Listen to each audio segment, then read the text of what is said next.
Voltamos a apresentar Construindo a Cidadania. Hoje, no programa Construindo a Cidadania, nós vamos falar sobre saúde. E que envolve a saúde, vamos especificar o tema anorexia, que muitas vezes só se faz notada quando ocorrem consequências mais graves, como peso muito baixo do recomendado do paciente e desnutrição. No início, o indivíduo pode apenas apresentar uma preocupação exagerada em emagrecer ou dar uma atenção além da conta para as calorias dos alimentos. E as providências a serem tomadas devem incluir o auxílio de um profissional da saúde, com preferência em transtornos alimentares. Convidei novamente a participar do programa Construindo a Cidadania a enfermeira Bruna de Bebedouro para falar sobre o assunto. Boa tarde, Bruna, é um prazer te receber novamente. Boa tarde, Aline. Obrigada mais uma vez pelo convite.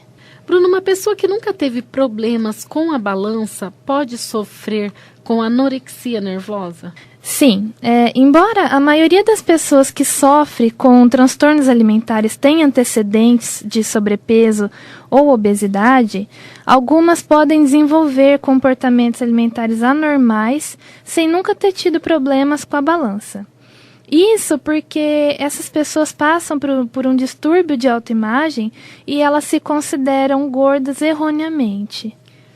A anorexia influencia de alguma forma no convívio social do paciente, Bruna? Influencia. Além de evitar situações sociais que envolvem comida, né? Os anoréxicos eles não gostam de se alimentar na frente de outras pessoas. Por isso, eles costumam abrir mão do contato com amigos, com o namorado, com os familiares. A anorexia nervosa também é acompanhada de alterações comportamentais, como irritabilidade em excesso, instabilidade emocional, e assim a pessoa se descontrola facilmente e tem dificuldade em interagir com outras pessoas.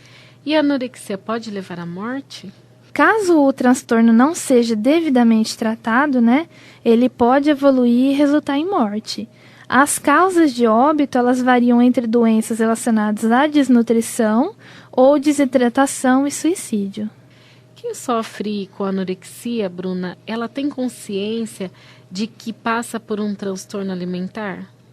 No início do transtorno, nem o paciente e nem os familiares, eles têm consciência do diagnóstico e da gravidade, né? Com a evolução da doença, ela é facilmente percebida, mas os pacientes continuam mantendo as percepções equivocadas, né, sobre a sua imagem corporal, e muitas vezes elas não aceitam o tratamento que é proposto. O paciente, ele apresenta uma visão incoerente, né, notando que precisa fazer sacrifícios para conseguir se manter abaixo do peso recomendado para sua estatura. Uma pequena parte dos anoréxicos consegue perceber que passa por esse transtorno. Apesar disso, eles têm uma preocupação exagerada sobre a alimentação. Então é fácil de identificar, sim, o paciente, porque ele se preocupa muito com a imagem, ele fica se achando gordo. É assim, ele se acha que está sempre gordo, que está sempre fora do peso, né? Exato. E também a alimentação, ele quer ficar calculando caloria. É isso aí, né? Isso, ele tem essa imagem distorcida do corpo, né? Ele se enxerga como uma pessoa mais gordinha do que ele realmente é. E aí começa essa preocupação exagerada com calorias, com os alimentos, né? E é aí que você começa a identificar que essa pessoa tem algum probleminha. Uma pessoa que já teve anorexia precisa seguir um acompanhamento profissional esporádico ou depois de curada, a vida dessa pessoa pode voltar ao normal, Bruna?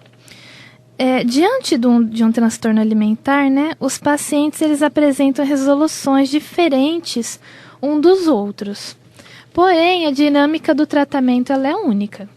Mas, por ser um transtorno alimentar ligado não só a questões alimentares, mas também emocionais, é comum o paciente sentir a necessidade de um acompanhamento profissional esporádico, depois da superação do quadro.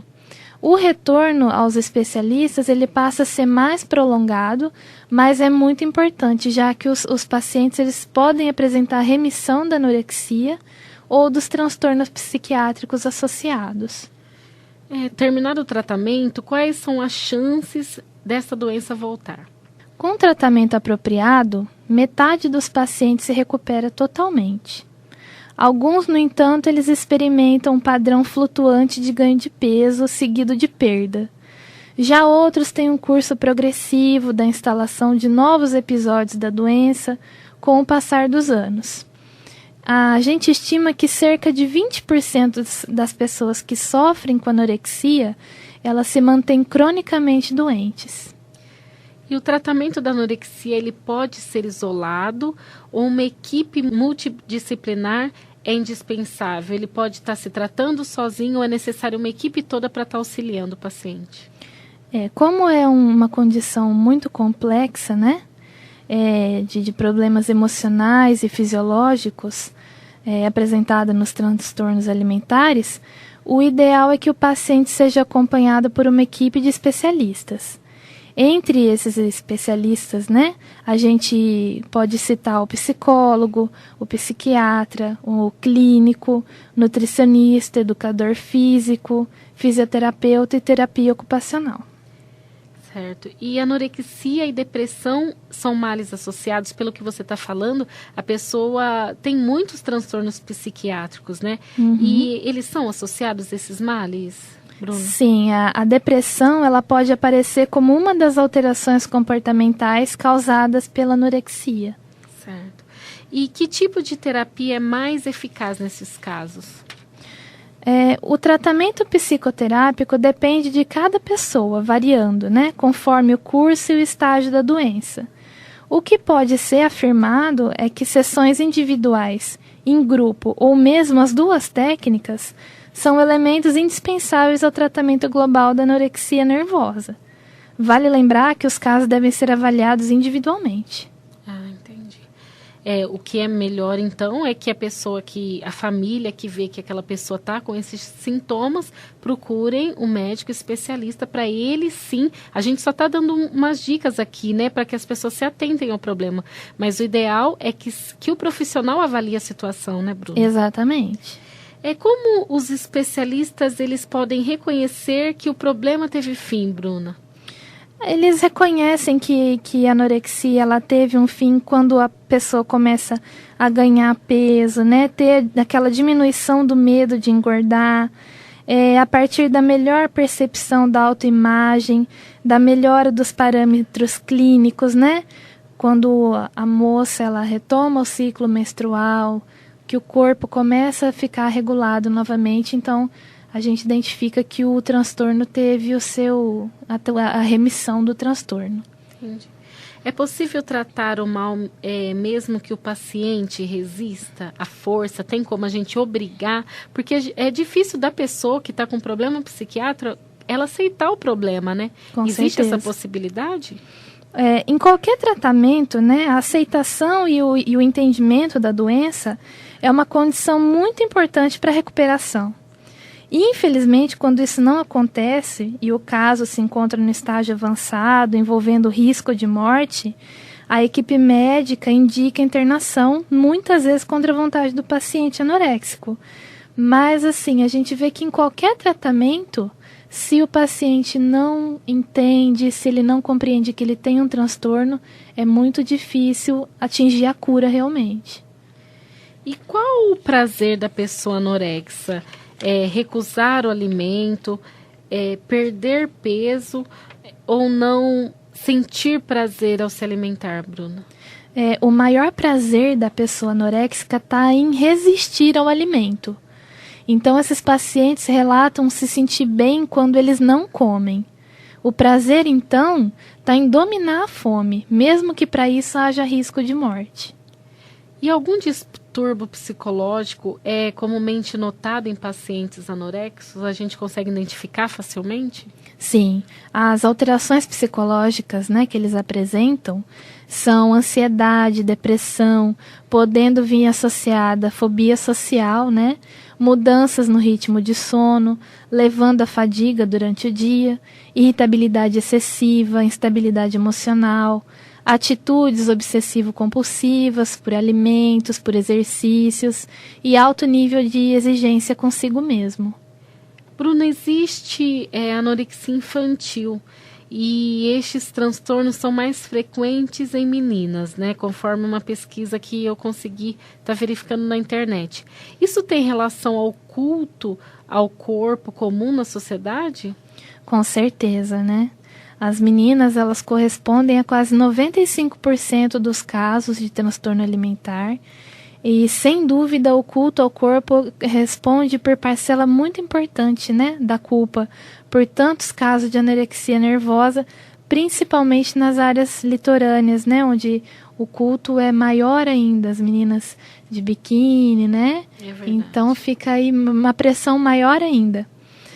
Não é à toa, né, que as profissões de maior risco são bailarinas, atrizes, modelos, nutricionistas, porque a pressão em cima delas é maior ainda. Por estar sempre tendo que se manter magra, até porque a televisão acaba engordando elas, né? Exatamente. Então elas têm que se manter muito magras, é complicado mesmo essa situação. Exato.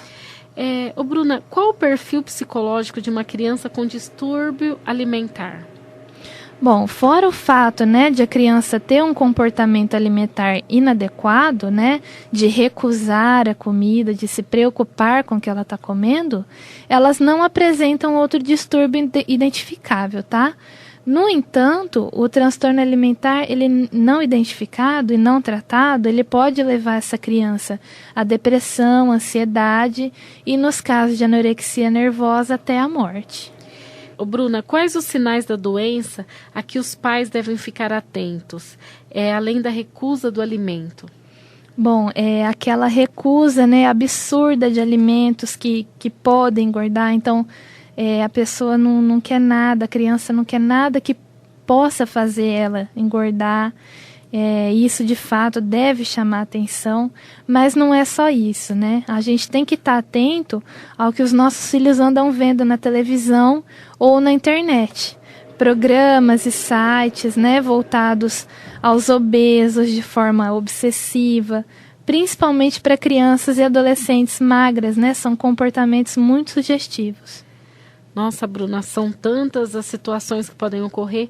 Então, os pais que fiquem atentos, né, às situações que os filhos podem estar se encontrando, prestar atenção, né? Você tem algum conselho para dar para os pais, para as famílias? Com certeza, eu acho que a anorexia, ela é uma doença silenciosa, né?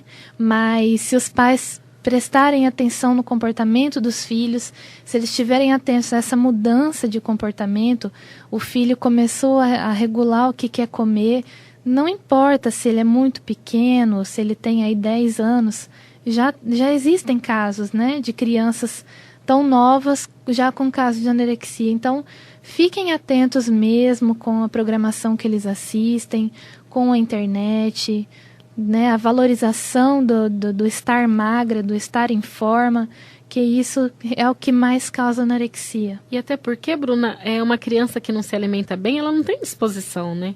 Ela fica uma criança sempre cansada, sempre amuada no cantinho, né? Com certeza. Então fica fácil estar identificando essa situação, né? Sim, o pai que tiver atenção, que perceber uma mudança de comportamento desse jeito no filho, é interessante que ele leve ao psicólogo, ao psiquiatra, para estar tratando o mais rápido possível. Bruna, muito obrigada. O programa Construindo a Cidadania é de todos nós, eu sempre falo isso, mas eu preciso que as pessoas contribuem para poder levar informação. E você é uma pessoa que sempre que eu ligo você está disposta, e muito obrigada realmente pela tua presença. A nossa população Noroeste Paulista agradece. Eu que agradeço, Aline, para mim é sempre um prazer, com certeza. Agradeço a todos os ouvintes pela audiência. Foi um prazer estar aqui com vocês. Um abraço e uma semana abençoada a todos nós. Você acompanhou na Brasil Atual Construindo a Cidadania, um programa feito pelas pessoas que lutam por uma cidade melhor e mais justa, a participação da sociedade no fortalecimento da democracia, da solidariedade e dos direitos humanos. Produção e apresentação, Aline Chaves.